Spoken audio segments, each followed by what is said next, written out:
Overcomers. This is Eric from Overcomers HQ. Remember, reminding you to lead, inspire, and drive people on a daily basis for them to become a better self.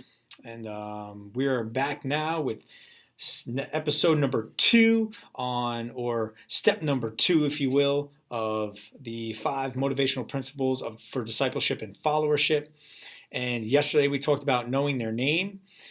Really truly understanding who they are as an individual, of what their name is, because if you don't know someone's name, are they going to follow you? You know, that is one of the greatest things that I've realized over time, especially in my time in the military, is we meet so many people on a daily basis, and to remember every single person makes it really difficult. However, when you're in the environment of knowing those individuals, especially if you're their leader for that period of time, get to know their name, it will pay dividends in the end. Today's going to be a little bit different, because today we're going to talk about something that is kind of uncommon when it comes to leadership, and that is understanding and knowing the individual's passion. Right? Passion in all of us is totally different. It's unorthodox to really think about.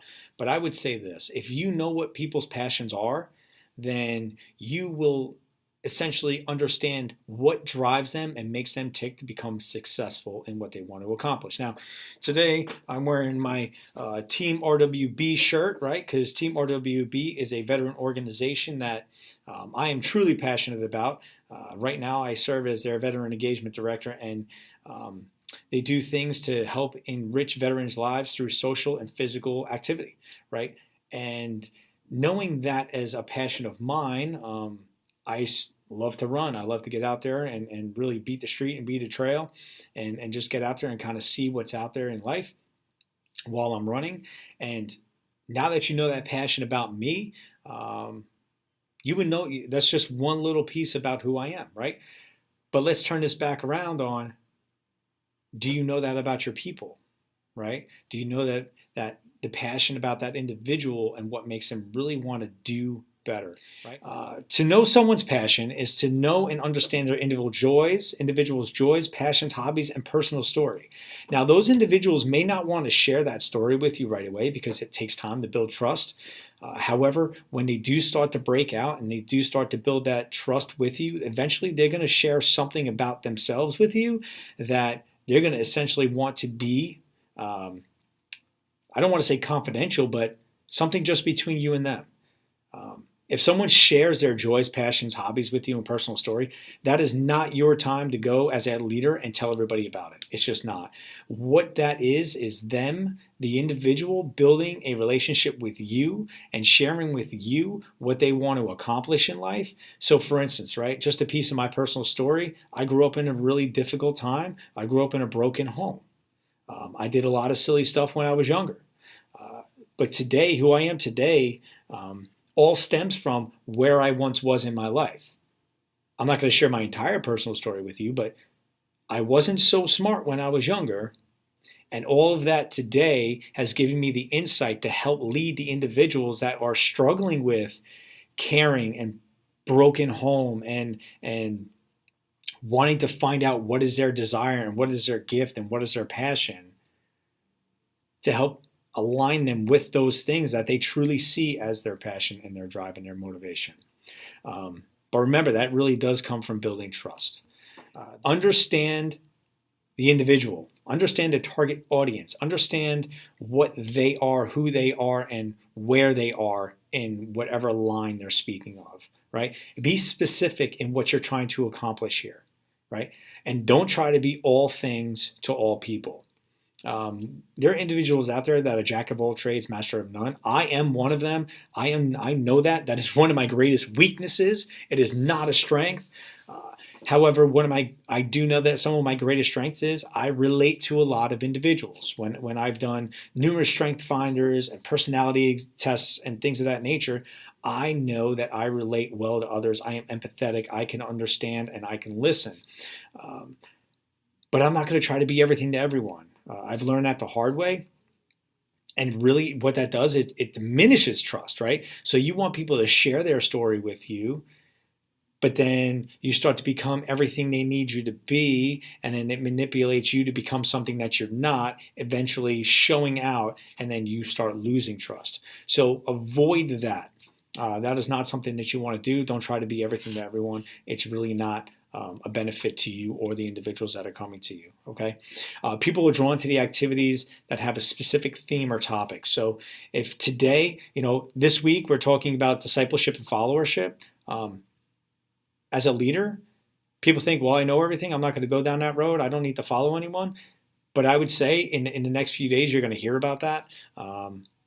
But if I'm trying to understand, or if I'm trying to follow people better, or if I'm trying to really get to know individuals better, this theme of discipleship and followership is the topic that I would kind of go to, right? So I'd be drawn to this activity, and we continue to just want to show that we're willing to walk with other individuals even during their fears, and we're going to take risks with them, right?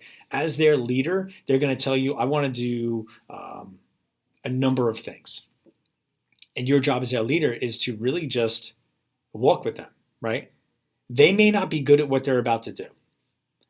And though you may want to protect them, if they are so driven or wired in a way that listen, I'm going to go out there and I'm going to do this, and you're not going to tell me no, and I'm going to be stubborn, and I'm going to be arrogant, and I'm going to show you, and eventually they fail, that's on them. That's their responsibility, right? That is not your responsibility as a leader. Your responsibility as a leader is to just walk with them. Okay, yeah, if you think you got this, go, shoot, run, go do what you got to do, and take that risk, right? But don't forget that when they come back to you, that is also not the time for you to simply say, I told you so, right? Help carry them back, pick them back up, put them back on your shoulder as their leader, and walk with them, right? Also help them face their fears, right? There are times where I had to face fear head on, and I felt as though I had nobody else to lean on at the time, and there were people out there, right? To just simply say, hey, go, do it, right? I'll simply do this. I'm sitting here today in front of a screen with you, and I hate being on video. I hate it. But some very close friends of mine said, you know what, Eric, you got to get in front of the screen. You got to just sit there and share your story. You got to sit there and explain your thoughts and get to work on leading, inspiring, driving people to become a better self. You need to do this. And I'm doing it. And to be honest with you, it's a little weird. I find it awkward. But that's just what I have to do to just really reach my people that out there that I want to reach. And really, that's just what I need to do right now. So I have people that walk with me to help me face my fears. Right. Understanding individuals' passions will help lead them to the ultimate source of strength, hope, and courage. One of my greatest passions, I mentioned earlier, is to serve individuals, right? If you know that is a passion of mine, or if you know that running is a passion of mine, and I hit a roadblock, right, of serving individuals, or if I meet a challenge of an individual that is very difficult to work with, I will grow from that, right? Or if there are people out there that like to run, and you're running and you hit a wall at, say, mile 2 or 3, and you're out of breath and you're just suffering, right? And then eventually it turns around and you start running again, and you get past that one wall right there. That helps build strength, right? In turn, when you break down those walls that you feel are holding you back, right there is you see a light at the end of the tunnel. You could see that there's an end in sight. That essentially starts to inspire hope. And that starts to bring us to this point where, our strength is there, our hope starts to build, and that gives us that little internal piece of courage to say, you know what, I can do this. I will get through this. I will push through that next barrier. I will break through that next wall. It is time for me to really just put all those fears aside and take the risk that's necessary for me to just get out there and do what's necessary, and just really just be the Superman, right? Or the Hulk, and just tear it off and just go to it and go in there fighting and win that battle, because on the backside of that, you're going to feel relieved that you did. And guess what? It may not be as hard as you expected it to be. That is really where you start to see the growth within yourself. right? That is it for day 2. Really short, really sweet. Appreciate your time today. Come back tomorrow because principle number 3 is going to be there for you, and you're going to hopefully take something away from this. And the next one is actually really important because we're going to get to know individuals through their, I'll tell you tomorrow. Don't forget to come on back, Overcome HQ. Remember, every single day to lead, inspire, drive individuals to become a better self. Talk to you tomorrow.